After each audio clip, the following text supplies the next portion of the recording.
പാലക്കാട് എതിർത്തു ഞങ്ങൾ 18,000 വോട്ടിന് ജയിച്ച സീറ്റാണ് ബൈ-ഇലക്ഷൻ. 2ാം സ്ഥാനത്ത് BJP ആയിരുന്നു. പരിതാപകരമായ 3ാം സ്ഥാനത്തായിരുന്നു. അവിടെ ഏറ്റവും ദുർബലനായ ഒരു സ്ഥാനാർത്ഥിയെ നിർത്തി UDF-ന് കിട്ടേണ്ട വോട്ട് സ്പ്ലിറ്റ് ചെയ്യിക്കാൻ വേണ്ടിയിട്ടുള്ള പരിപാടിയാണ് LDF ചെയ്യുന്നത്. അവിടെ ചെന്നാൽ വ്യക്തമാണ്. എനിക്ക് പാലക്കാട് കൈവെള്ളയിൽ എന്ന പോലെ അറിയാവുന്ന സീറ്റാണ്. ഞാനവിടെ 1 മാസം നിന്ന് തെരഞ്ഞെടുപ്പ് പ്രവർത്തനം നടത്തിയ ആളാണ്. ഓരോ മണ്ഡലവും ഓരോ ബൂത്തും കൃത്യമായിട്ട് അറിയാം. മനഃപൂർവ്വമായി BJP-യെ ജയിപ്പിക്കാൻ വേണ്ടി ഫീൽഡ് ചെയ്യിപ്പിക്കുന്ന സ്ഥാനാർത്ഥി. അതിന് പകരം ഇവർ തമ്മിലൊരു കച്ചവടമുണ്ട്. അതാണ് ഞാൻ പറഞ്ഞത്. അതിന് കോൺഗ്രസിനെ നാണം കെട്ട പാർട്ടി എന്നാണ് രാജീവ് ചന്ദ്രശേഖർ വിശേഷിപ്പിച്ചത്. അത് അദ്ദേഹത്തെ പോലത്തെ ഒരാൾ പറയാൻ പാടില്ല. കാരണം കോൺഗ്രസ് ഇന്ത്യയിലെ ഏറ്റവും വലിയ പ്രതിപക്ഷ പാർട്ടിയാണ്. പാർലമെന്റിലെ ഏറ്റവും വലിയ പ്രതിപക്ഷമാണ്. രാജ്യത്തിന് സ്വാതന്ത്ര്യം നേടിത്തന്ന പാർട്ടിയാണ്. ആ ഇന്ത്യൻ നാഷണൽ കോൺഗ്രസിനെ നാണം കെട്ട പാർട്ടി എന്ന് അദ്ദേഹം പറഞ്ഞു. കാരണം അറിയില്ല, രാഷ്ട്രീയം അറിയില്ലാത്തതുകൊണ്ടാണ്. അദ്ദേഹം ബിസിനസ്സുകാരനാണ്. ആകാശത്ത് നിന്ന് നൂല് കെട്ടി കേരളത്തിൽ ഇറക്കിയതാണ് BJP. 3 പ്രാവശ്യം അദ്ദേഹം രാജ്യസഭാ അംഗമായപ്പോഴും BJP ടിക്കറ്റിലല്ല ജയിച്ചത്. എന്നെ കൊണ്ട് അതൊന്നും പറയിപ്പിക്കുന്നു. ഞാൻ സാധാരണ വ്യക്തിപരമായ ആരോപണങ്ങൾ പറയുന്ന ഒരാളല്ല. പക്ഷെ എന്റെ പ്രശ്നത്തെ നാണം കെട്ട പാർട്ടി എന്ന് ഒരു BJP-ക്കാരെ വിശേഷിപ്പിച്ചാൽ ഞാനതിന് മറുപടി പറഞ്ഞിരിക്കും. ആകാശത്ത് നിന്ന് നൂലിൽ കെട്ടിയിറക്കിയ ബിസിനസ്സുകാരൻ ഞങ്ങളെ രാഷ്ട്രീയം പഠിപ്പിക്കണ്ട. അതാണ് എന്റെ മറുപടി. ഞങ്ങളെ രാഷ്ട്രീയം പഠിപ്പിക്കണ്ട. ഞങ്ങൾ ഈ കേരളത്തിലെ സാധാരണക്കാരായ ജനങ്ങളോടൊപ്പം പ്രവർത്തിച്ച് രാഷ്ട്രീയ പ്രവർത്തനം നടത്തുന്ന ആളുകളാണ്. ഞങ്ങളെ രാഷ്ട്രീയം പഠിപ്പിക്കണ്ട. രാജീവ് ചന്ദ്രശേഖറിൽ നിന്ന് രാഷ്ട്രീയം പഠിക്കേണ്ട ഗതികേട് ഞങ്ങൾക്ക് ആർക്കുമില്ല, കേരളത്തിൽ ഒരാൾക്കും. അതാണ് എനിക്കുള്ള മറുപടി. അതിപ്പോ നിങ്ങളോട് പറയുന്നത് ഞങ്ങൾക്കറിയാം. ഞങ്ങളവിടെ ശ്രദ്ധിക്കുന്നുണ്ട്. ആ 10 സീറ്റുകളിൽ CPM ദുർബലമായ അവസ്ഥയിലായതുകൊണ്ട് അവരെ ജയിപ്പിക്കാൻ വേണ്ടി നിങ്ങൾ ആലോചിച്ച് നോക്കൂ. ഈ എറണാകുളം ജില്ലയിലെ കിഴക്ക് ഭാഗത്ത് മാത്രമുള്ള ഈ 2020 എവിടേക്കാണ് കൊണ്ട് സ്ഥാനാർത്ഥി നിർത്തിയിരിക്കുന്നത്? ഇന്ത്യയിലെ ചില ദുർബലരായ ഘടകകക്ഷികൾക്ക് സീറ്റ് കൊടുത്തിരിക്കുകയാണ്. പല സ്ഥലത്തും CPM സ്ഥാനാർത്ഥികളെ പരസ്പരമുള്ള കൈമാറലാണ്. ഇന്നലെ മുഖ്യമന്ത്രിയും പറഞ്ഞു രാഹുൽ ഗാന്ധി നയിക്കുന്ന കോൺഗ്രസ് BJP-യുടെ B ടീമാണ്. ഇന്ത്യയിൽ പിണറായി വിജയൻ അല്ലാതെ ഒരാളും പറയില്ല. കാരണം ഈ BJP-ക്കെതിരായും വർഗീയതയ്ക്കെതിരായും സംഘപരിവാറിനെതിരായും സന്ധിയില്ലാത്ത പോരാട്ടം നടത്തുന്ന നേതാവാണ് രാഹുൽ ഗാന്ധി എന്ന് ആർക്കാണ് ഇന്ത്യയിൽ അറിയാൻ പാടാത്തത്? രാഹുൽ ഗാന്ധിയുടെ ശത്രുക്കൾ പോലും പറയോ അങ്ങനെ അദ്ദേഹം പോരാട്ടം നടത്തുന്നില്ല. അദ്ദേഹത്തെ ഇല്ലാതാക്കാനാണ് BJP ശ്രമിക്കുന്നത്. പാർലമെന്റിനകത്തും പുറത്തും അദ്ദേഹത്തിനെതിരായിട്ടുള്ള അതിശക്തമായ ആക്രമണമാണ് അവർ അയച്ചുവിടുന്നത്. അവരുമായിട്ട് നിന്നുള്ള അദ്ദേഹത്തിന്റെ പോരാട്ടമാണ് രാജ്യം മുഴുവൻ ഉറ്റുനോക്കുന്നത്. ഇവിടെ ഇന്ത്യയിലെ എല്ലാ ഇവിടെ തകർന്നു വീഴാത്ത പാലാരിവട്ടം പാലത്തിന്റെ പേരിൽ ഇബ്രാഹിം കുഞ്ഞിനെ ജയിലിലടയ്ക്കാൻ നോക്കിയതാണ്. തകർന്നു വീഴാത്ത പാലാരിവട്ടം പാലത്തിന്റെ പേരിൽ 150ഓളം സ്ഥലങ്ങളിൽ ഹൈവേ പൊളിഞ്ഞു വീണു. ഈ സർക്കാരിന് ഒരു പരാതിയും കേന്ദ്ര സർക്കാരിനെതിരെ ഇല്ല. ഒരു പരാതിയില്ല. ഇവര് പാലം പൊളിഞ്ഞു വീണ് കഴിഞ്ഞിട്ട് ഡൽഹിയിൽ മന്ത്രിയെ കാണാൻ പോയത് ആമാടപ്പെട്ടിയായിട്ടാണ്, സമ്മാനമായിട്ട്. പരാതിയായിട്ടല്ല, ആമാടപ്പെട്ടി പ്രത്യേക സമ്മാനം. ആറന്മുള കണ്ണാടി എന്തോ ആമാടപ്പെട്ടിയിൽ വെച്ചിട്ട് കൊണ്ടുപോയത് നമുക്ക് എല്ലാവർക്കും അറിയാം. പിന്നെ നരേന്ദ്രമോദിയും അമിത്ഷായും എവിടെ ഒപ്പിട്ട് കൊടുക്കാൻ പറഞ്ഞാലും ഒപ്പിട്ട് കൊടുക്കുന്ന മുഖ്യമന്ത്രിയാണ് പിണറായി വിജയൻ.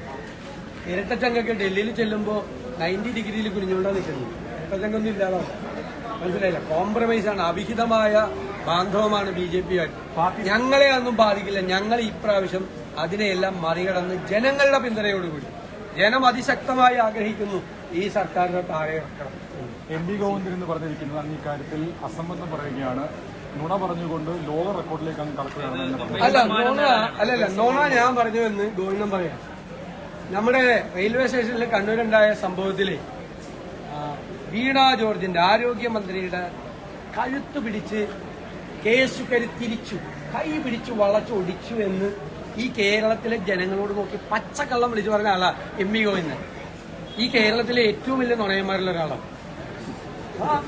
അല്ലെന്ന് നിങ്ങൾ കേട്ടില്ലേ? ആരോഗ്യമന്ത്രിയുടെ കഴുത്ത് പിടിച്ച് കേസുകാരി ഞെരിച്ചു.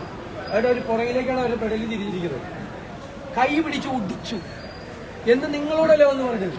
ഇതിനേക്കാൾ വലിയ കള്ള കേരളത്തിലെ അടുത്ത കാലത്ത് ഏതെങ്കിലും രാഷ്ട്രീയക്കാരൻ പറയുന്നുണ്ടോ? അതല്ല, അതൊക്കെ പറഞ്ഞോണ്ട് അതൊക്കെ പറയും. ഇതിനാണ് നോബൽ സമ്മാനത്തിന് അയക്കേണ്ടത്. ഈ സാധനമാണ് നോബൽ സമ്മാനത്തിന് അയക്കേണ്ടത്.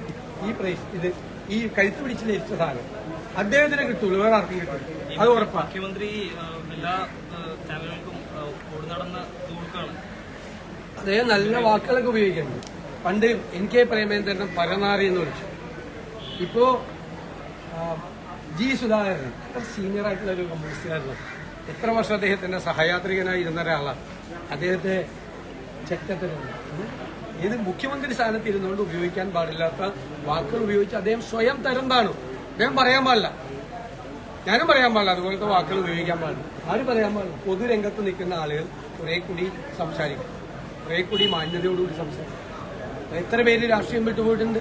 മുഖ്യമന്ത്രിയുടെ ഏറ്റവും അടുത്ത സുഹൃത്തുക്കൾ എത്ര MLA-മാര് BJP-യിലേക്ക് പോയിട്ടുണ്ട്. പല പാർട്ടികളിൽ നിന്നും ആളുകൾ വേറെ അഭിപ്രായ വ്യത്യാസമായിട്ട് പറയുന്നുണ്ട്. അവരെക്കുറിച്ചൊക്കെ ഇതുപോലത്തെ മോശമായ വാക്കുകൾ ഉപയോഗിക്കാൻ പാടില്ല. മുഖ്യമന്ത്രി സ്ഥാനത്ത് ഇരുന്നുകൊണ്ട് ഒട്ടും പാടില്ല. അത് കേരളം നോക്കുകയാണ്, ചെറുപ്പക്കാരൊക്കെ കാണുവാണ്. ഇങ്ങനത്തെ വാക്കുകളാണോ ഈ രാഷ്ട്രീയക്കാരൊക്കെ ഉപയോഗിക്കുന്നതെന്ന് പറഞ്ഞ് രാഷ്ട്രീയ നേതാക്കളോട് ഈ കുട്ടികൾക്കൊക്കെ പുച്ഛം തോന്നും. ഞങ്ങൾക്കൊരു ആശങ്കയില്ല. ഞങ്ങൾക്ക് അത് മറികടക്കാനുള്ള എല്ലാ തന്ത്രവും ഞങ്ങളുടെ ഗോപാലകൃഷ്ണൻ വോട്ട് പിടിക്കുന്നത് ഗുരുവായൂരിൽ ഹിന്ദു MLA-മാർ ഇതുവരെ ഉണ്ടായിട്ടില്ല എന്ന് പറഞ്ഞിട്ടാണ്. ഞാൻ ചോദിക്കട്ടെ, അതില് പൊന്നാനി എന്ന് പറയുന്നത് കേരളത്തിലെ മുസ്ലിങ്ങളുടെ ആസ്ഥാനമാണ് അല്ലെ? ഒരു മുസ്ലിങ്ങളുടെ ഏറ്റവും പ്രധാനപ്പെട്ട ആസ്ഥാനമാണ്. അവിടെ ഹിന്ദു MLA-മാരാണ് ഉണ്ടായിരുന്നത് പലപ്പോഴും. ഗുരുവായൂരിൽ മുസ്ലിം MLA-മാരുണ്ടായിട്ടുണ്ട്, പല സ്ഥലത്തും അങ്ങനെ ഉണ്ടായിട്ടുണ്ട്. അതൊക്കെ കേരളത്തിന്റെ മതസൗഹാർദ്ദത്തിന്റെ ചില സവിശേഷതകളാണ്, ചില പ്രത്യേകതകളാണ്, സവിശേഷതകളാണ്. BJP-ക്കാർ ഇത് പറഞ്ഞതിന് വല്ല അത്ഭുതം ഉണ്ടാവില്ല. ജാതി പറഞ്ഞ് മതം പറഞ്ഞ് അവർ വോട്ട് പിടിക്കുന്നത്, അവരെപ്പോഴും അങ്ങനെയാണ് ചെയ്യുന്നത്. ഇത്ര അത്ഭുതം. അത് ഇലക്ഷൻ കമ്മീഷനാണ് നടപടിയെടുക്കേണ്ടത്. നമ്മൾ പരാതിയും കൊടുത്തിട്ടുണ്ട്. നമ്മൾ പരാതിയും കൊടുത്തിട്ടുണ്ട്.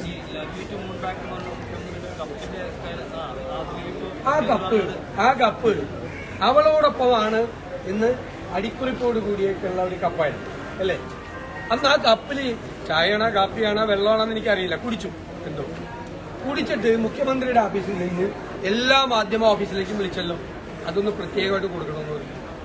എനിക്കറിയാം മുഖ്യമന്ത്രിന്റെ PR അന്ന് അതിനുശേഷം ഇതൊരു മനോഹരമായ വാക്കാണ്, അവളോടൊപ്പം എന്നുള്ളതിന്റെ പ്രതീകമാണ് ആ വാക്ക്. മനോഹരമായ വാക്കാണ് ആ കപ്പ്. എനിക്കും ഇഷ്ടം തോന്നി മുഖ്യമന്ത്രി അതുമായിട്ട് നിൽക്കുന്നുണ്ടപ്പോൾ. പക്ഷെ ഇപ്പൊ മുഖ്യമന്ത്രി അവളോടൊപ്പമല്ല അവനോടൊപ്പമാണ് എന്ന് തെളിയിച്ചു. അപ്പൊ പുള്ളി പറയാം കപ്പ് വീട്ടിൽ നിന്ന് കൊടുത്താണ്, മനഃപൂർവ്വം ചെയ്തതല്ല, കപ്പ് അറിയാതെ പിടിച്ചു പോയതാണ്, ആ കപ്പിന്റെ കൂടെ അല്ല എന്നാണ് പറഞ്ഞത്. കപ്പിന്റെ കൂടെ അല്ല, ഇപ്പൊ അവളോടൊപ്പമല്ല അവനോടൊപ്പമാണ്. ഞാൻ ഒറ്റ ഉദാഹരണം ചോദിക്കട്ടെ, KB ഗണേഷ് കുമാറിന്റെ വിഷയം. ഇപ്പൊ അദ്ദേഹം പറഞ്ഞു അത് വെറും ഒരു കുടുംബ പ്രശ്നം. ഇതിനേക്കാൾ താഴെയുള്ള ഇത്രയും ഗൗരവമല്ലാത്തൊരു കുടുംബ പ്രശ്നം 2013 അപ്പൊ ഉമ്മൻചാണ്ടി മുഖ്യമന്ത്രിയാണ്, പിണറായി വിജയൻ പാർട്ടി സെക്രട്ടറിയായ പിണറായി വിജയൻ പറഞ്ഞു ഈ കുടുംബ പ്രശ്നത്തിന്റെ പേരിൽ ഗണേഷ് കുമാറിനെ മന്ത്രിസഭയിൽ നിന്ന് പുറത്താക്കണമെന്ന് എന്ന് പറഞ്ഞ പാർട്ടി സെക്രട്ടറിയാണ് പിണറായി വിജയൻ. ഇപ്പൊ അദ്ദേഹം മുഖ്യമന്ത്രിയാണ്. അപ്പൊ അതിനേക്കാൾ ഗൗരവതരമായ ഒരു കുടുംബ പ്രശ്നമൊന്നുമല്ല, നിങ്ങൾക്ക് അറിയാലോ, വേറെ ആളുകളുടെ കുടുംബം ഉണ്ടായില്ല. ഒരു കുടുംബ പ്രശ്നം പറഞ്ഞപ്പോ അത് കുടുംബ പ്രശ്നമാണ്.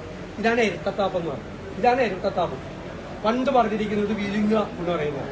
2013 സ്റ്റേറ്റ്മെന്റ് എടുത്തു ഇല്ലേ? ശരിയല്ലേ? ശരിയാണോ? ഉമ്മൻചാണ്ടിയുടെ മന്ത്രിസഭയിൽ നിന്ന് ഗണേഷ് കുമാറിനെ പുറത്താക്കണമെന്ന് പറഞ്ഞ പാർട്ടി സെക്രട്ടറി പിണറായി വിജയൻ ഇപ്പോ അതിനേക്കാൾ ഗൗരവമുള്ള കുറ്റകൃത്യം ചെയ്തപ്പോ പറയാണ് കുടുംബ പ്രശ്നമാണ്. മനസ്സിലായി? ഇവരൊക്കെ എന്തും പറയും, ഇതൊക്കെ തിരിച്ചു വരും. കാലം മുഖത്ത് നോക്കി കണക്കിലും. അതാണ് ഇപ്പൊ ചോദിച്ചുകൊണ്ടിരിക്കുന്നത്. ഉമ്മൻചാണ്ടി അപമാനിക്കാൻ ഈ കഥകളൊക്കെ ഉണ്ടാക്കിയതാണെന്ന്. ഇപ്പൊ കാലം കറങ്ങി തിരിഞ്ഞു വന്ന്, കാലചക്രം ഉണ്ടല്ലോ, ചക്രമുള്ള കറങ്ങി തിരിഞ്ഞു വന്ന് ഇവരുടെയൊക്കെ മുഖത്ത് നോക്കി കണക്കി വയ്ക്കും. ബാക്കി തെരഞ്ഞെടുപ്പിൽ ജനം ചെയ്യും.